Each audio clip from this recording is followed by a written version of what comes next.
Pawnee, California. They absolutely will not look up your land path.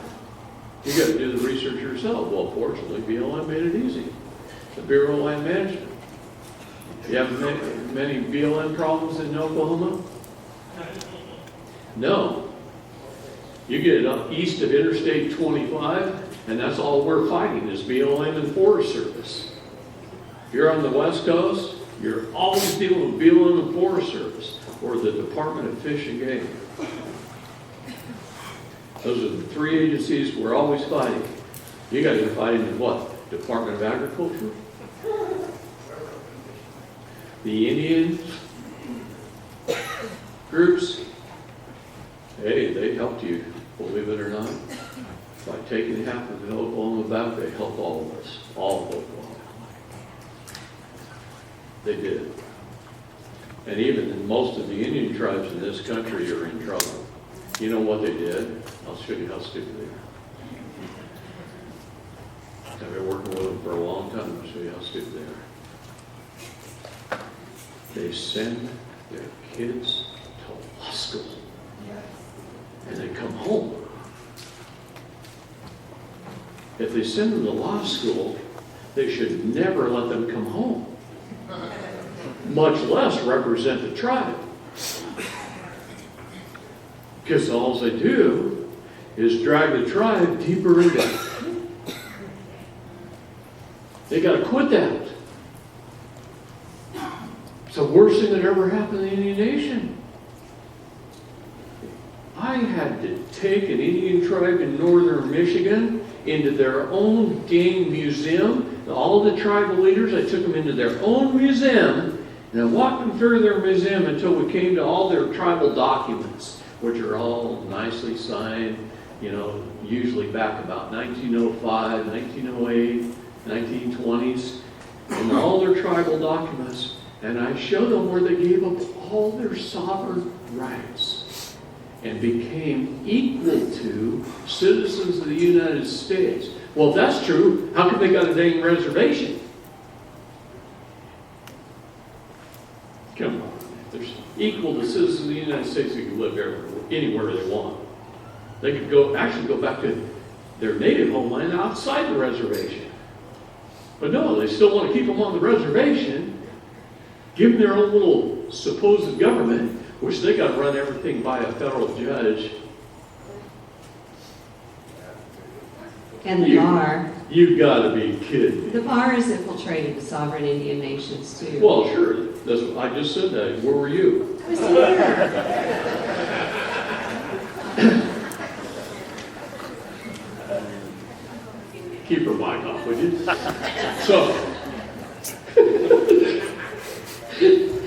So anyway, yeah, this federal judges, these crooked criminal federal judges with an attorney and an attorney who's an Indian on this council, they put their own council members in so that they can have business contracts with the Indians.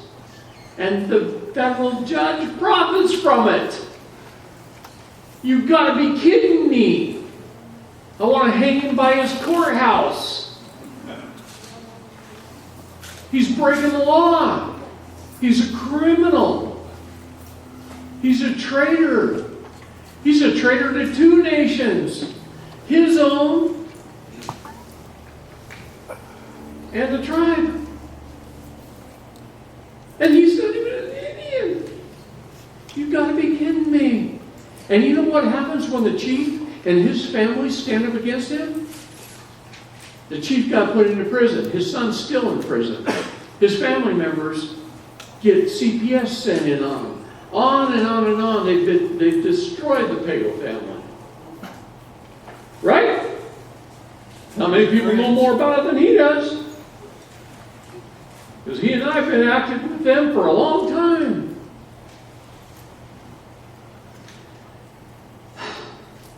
They gave away their sovereignty. So did you. That's why I spend time on this subject. They gave away their sovereignty, and so have you. And all you had to do, it was easy for you. You just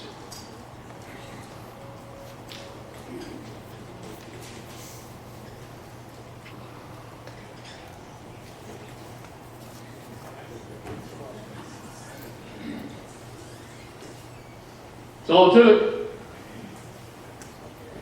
That, the postal address, so you became a resident. That and accepting the man's person, citizen, person, resident. The three things you should never be. And you accept it willingly through your own consent, right? Your own consent. Well, I got news for you. I do not consent. I don't consent.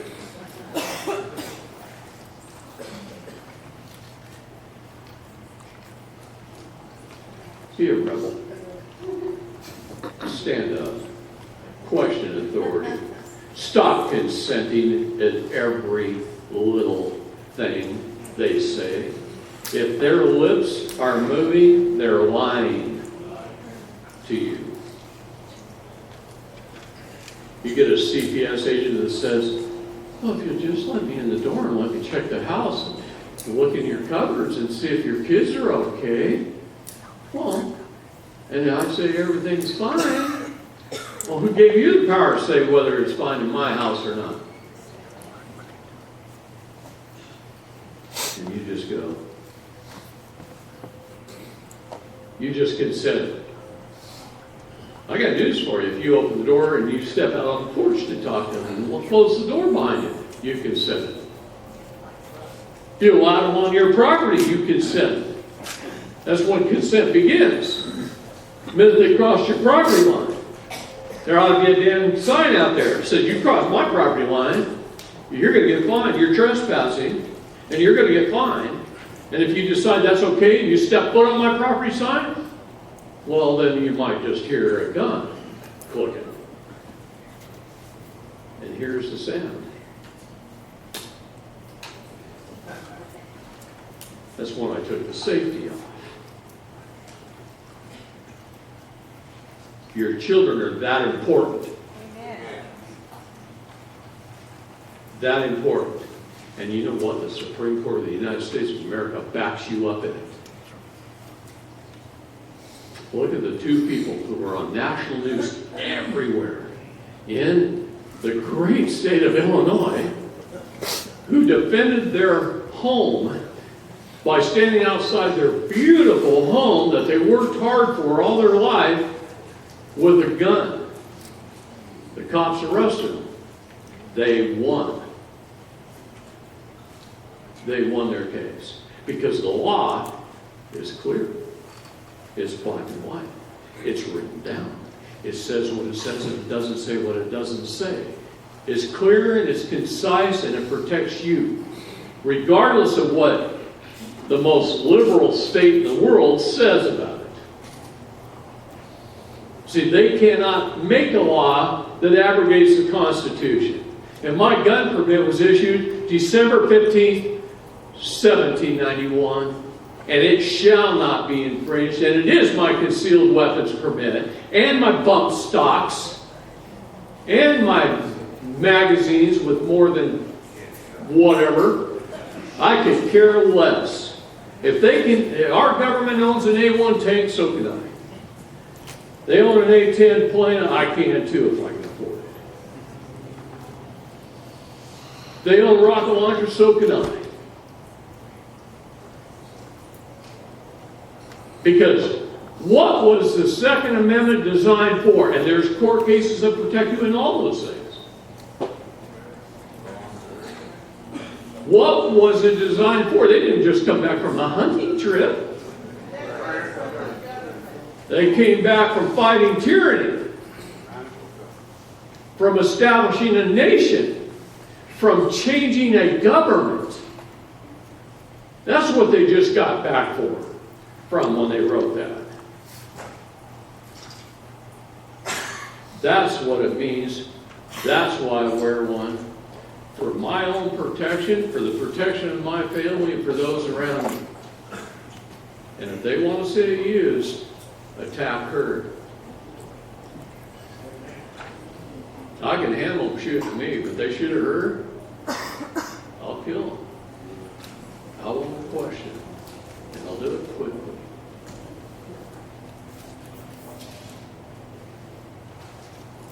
care who it is. I don't care if it's the Queen of England. They attack her, I'll kill them. When was our first Second Amendment? She's not listening, or she'd say, Esther.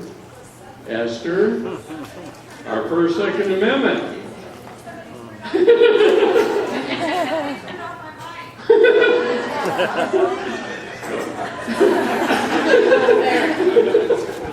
David, don't tell the sound guys to turn my mic because I might need it.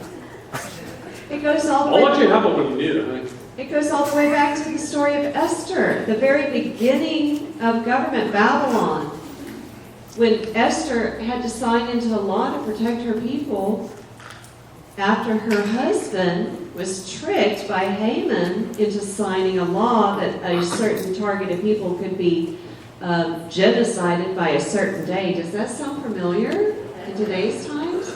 Then Esther comes along with her husband's permission, and she's allowed to sign a new law, because back in that day, once they passed a law, it couldn't be undone. So she was able to sign a new law, giving her own people permission to protect their life and property. And sure enough, a certain amount of them were plundered, and they fought off their attackers, and they prevailed. God was with them, and the plunderers lost their life. This was the Esther story. It goes all the way back to Esther about having the right to keep and bear, which means you have a right to life. You have a right to live. And I want to add this to the Amistad case in the 1800s. The U.S. Supreme Court has already ruled that you have a right to fight to the death against an unlawful detention or confinement. You have a right to fight to the death when you know it's a false arrest. I love you, honey. Thank you. You paid me. You have the right to fight to the death against an unlawful detention or arrest.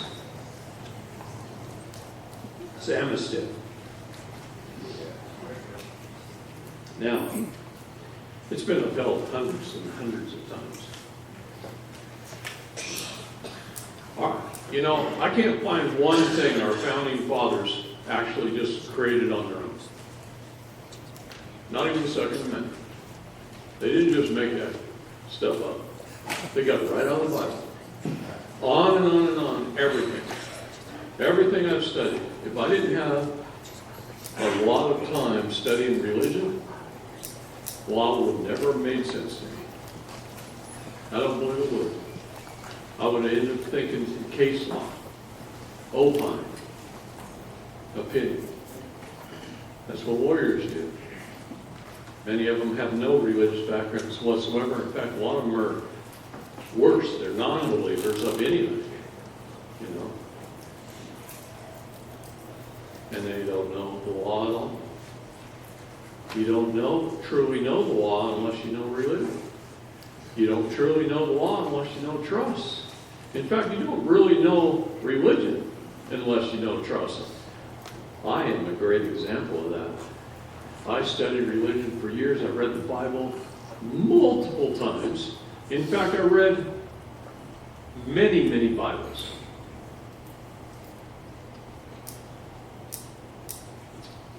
And the very first time it struck me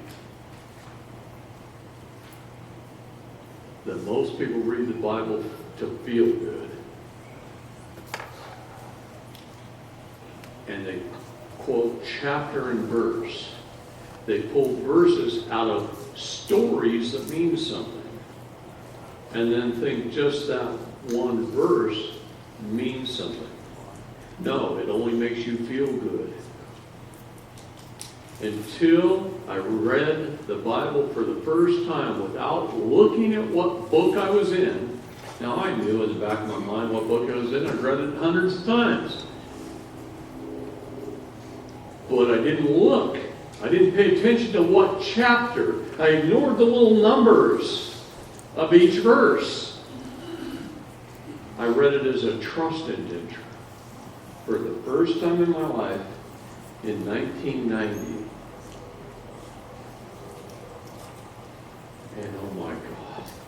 It was like I'd watched a movie 100 times, and then all of a sudden I knew its true meaning. It's like watching The Matrix. You can watch it 100 times until you, or even The Wizard of Oz. You could watch that your whole life with your little kids and everything, and go and start watching it with your grandkids, and then watch it 100 times.